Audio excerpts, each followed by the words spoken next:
ഈശോ മിശിഹായ്ക്ക് സ്തുതിയായിരിക്കട്ടെ. ഞാൻ മാണിപ്പറമ്പിലച്ചൻ. യുണൈറ്റഡ് സ്റ്റേറ്റ്സ് ഓഫ് അമേരിക്കയിൽ പിറ്റ്സ്ബർഗ് രൂപതയിൽ ഗിബ്സോണിയ എന്ന സ്ഥലത്താണ് ഞാനിപ്പോൾ. ഈ പുറകിൽ കാണുന്ന കെട്ടിടം ലോക പ്രസിദ്ധമാണ്. The ark and the dove എന്നാണ് ഇതറിയപ്പെടുന്നത്. പേടകവും പ്രാവും, പേടകവും ഉടമ്പടിയുടെ പേടകവും പരിശുദ്ധാത്മാവിന് പ്രതീകമായ പ്രാവും, the ark and the duff.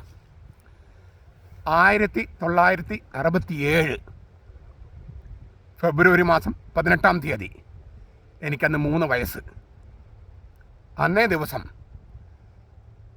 ക്രിസ്തുധർമ്മത്തെയാകെ, കത്തോലിക്ക സഭയാകെ മാറ്റിമറിച്ച, അല്ലെങ്കിൽ പുതിയൊരു യുഗത്തിലേക്ക് നയിച്ച കത്തോലിക്ക കരിസ്മാറ്റിക് പ്രസ്ഥാനം പിറന്നു വീണത് ഈ കെട്ടിടത്തിൽ പ്രാർത്ഥിച്ചുകൊണ്ടിരിക്കുമ്പോഴാണ്.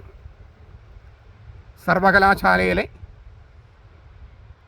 യുവാക്കൾ ഇവിടെ വന്ന് പ്രാർത്ഥിക്കുന്ന നേരത്താണ് പരിശുദ്ധാത്മാവിൻ്റെ വരദാനം ഒരു പുതിയ രൂപത്തിൽ സഭയിൽ പെയ്തിറങ്ങിയത്. പിന്നീട് അതിന് കരിസ്മാറ്റിക് പ്രസ്ഥാനം, കരിസ്മാറ്റിക് നവീകരണം എന്നെല്ലാം പേരിട്ടു. Renewal in the holy spirit. പരിശുദ്ധാത്മാവിൻ്റെ അഭിഷേകം നവമായിട്ട് അവർ അനുഭവിക്കുകയായിരുന്നു. ഇവിടെ ഈ the ark and the dove എന്ന് പറയുന്ന ഈ സ്ഥാപനത്തിൽ സർവകലാശാലയിൽ പഠിക്കുന്ന യുവാക്കൾ വന്ന് പ്രാർത്ഥിച്ചു. 17, 18, 19 ഫെബ്രുവരി 18-ാം തീയതി വൈകിട്ടാണ് അവർക്കിങ്ങനൊരു പുതിയൊരു അനുഭവം ഉണ്ടായത്. അതുതന്നെ നമുക്കറിയാം, ലോകത്തിൻ്റെ നാനാഭാഗങ്ങളിലേക്കും പടർന്നു പിടിച്ചു. കത്തോലിക്ക സഭയിലാകെ നവീകരണം കൊണ്ടുവന്നു. അത് നമ്മളെ ബൈബിളിനെ സ്നേഹിക്കാനും വചനത്തെ സ്നേഹിക്കാനും അറിയാനും പഠിക്കാനും അത് നൽകിയ സംഭാവന വളരെ വലുതാണ്. തീർച്ചയായിട്ടും എല്ലാ പ്രസ്ഥാനങ്ങൾക്കും മാനുഷികമായ പരിമിതികളും പോരായ്മകളൊക്കെ ഉണ്ട്. അതെല്ലാം ഹൈലൈറ്റ് ചെയ്യാതെ ഈ നവീകരണ പ്രസ്ഥാനത്തിൻ്റെ നന്മകൾ കാണുകയാണെങ്കിൽ വളരെ വലുത് തന്നെയാണ്. പിന്നെ അതിൻ്റെ ഫലമായിട്ടുണ്ടായതാണ് ജീസസ് യൂത്ത്. അതിൽ നിന്ന് തന്നെ നമുക്കറിയാം, ധാരാളം ദൈവവിളികൾ സന്യാസത്തിലേക്കും വൈദിക വൃത്തിയിലേക്കും ഒക്കെ ഉണ്ടായിട്ടുണ്ട്. കരിസ്മാറ്റിക് പ്രസ്ഥാനം നമ്മുടെ നാട്ടിലാകെ വളരെ വലിയ തോതിൽ സ്വാധീനം ചെലുത്തിയിട്ടുണ്ട്.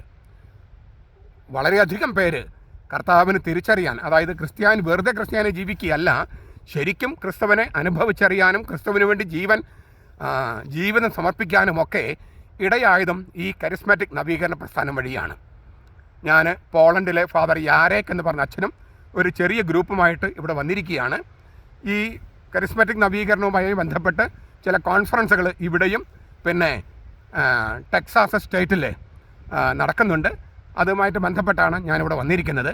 ഇവിടെ വന്നപ്പോൾ ഈ the ark and the dove, പേടകവും പ്രാവും എന്ന ഈ സ്ഥാപനത്തെയും ഈ നവീകരണ പ്രസ്ഥാനം, കരിസ്മാറ്റിക് നവീകരണ പ്രസ്ഥാനം പിറന്നു വീണ ആ സ്ഥലത്തെയും നിങ്ങൾക്കൊന്ന് പരിചയപ്പെടുത്തണമെന്നും, നിങ്ങളിൽ ധാരാളം പേര് ഈ നവീകരണ പ്രസ്ഥാനവുമായി ബന്ധപ്പെട്ട് പ്രവർത്തിക്കുന്നവരുണ്ട്.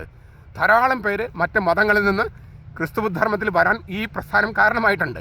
അത് നിങ്ങളുമായിട്ട് ആ സന്തോഷം നിങ്ങളുമായി പങ്കുവെക്കാൻ വേണ്ടിയാണ് ഞാൻ ഈ വീഡിയോയിൽ വന്നിരിക്കുന്നത്.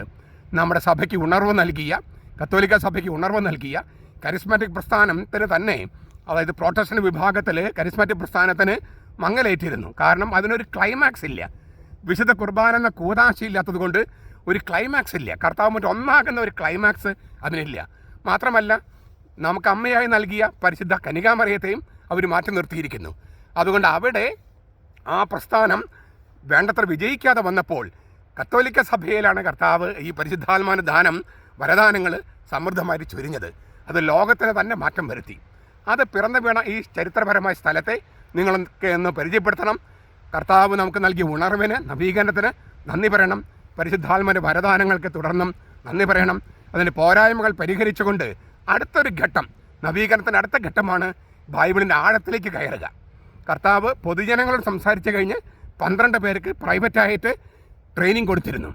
ആ ഒരു ഘട്ടത്തിലേക്ക് നമ്മൾ പ്രവേശിക്കുക കൂടിയാണ്. അതിൻ്റെ ഭാഗമായിട്ടാണ് നമ്മൾ ഈ കരിസ്മാറ്റിക് പ്രസ്ഥാനത്തിൻ്റെ അടുത്ത ഘട്ടമാണ് ബൈബിൾ ആഴത്തിലേക്ക് ഇറങ്ങി പാറമേൽ ഭവനം പണിത മനുഷ്യനായി തീരുന്ന ആ അവസ്ഥ. അതുണ്ടാകാനായിട്ട് നമുക്കെല്ലാവർക്കും കഴിയട്ടെ എന്ന് ആശംസിക്കുന്നു. കർത്താവിൻ്റെ കൃപ പരിശുദ്ധാത്മാവിൻ്റെ വരദാനങ്ങളായിട്ട് നമ്മിലേക്ക് പറന്നിറങ്ങട്ടെ, പെയ്തിറങ്ങട്ടെ എന്ന് ആശംസിക്കുന്നു. നമ്മുടെ കർത്താവ് ഈശോ മിശിഹായുടെ കൃപയും പിതാവായ ദൈവത്തിൻ്റെ സ്നേഹവും പരിശുദ്ധാത്മാവിൻ്റെ സഹവാസവും നാം എല്ലാവരോടും കൂടി ഉണ്ടായിരിക്കട്ടെ, ഇപ്പോഴും എപ്പോഴും എന്നേക്കും. ആമേൻ.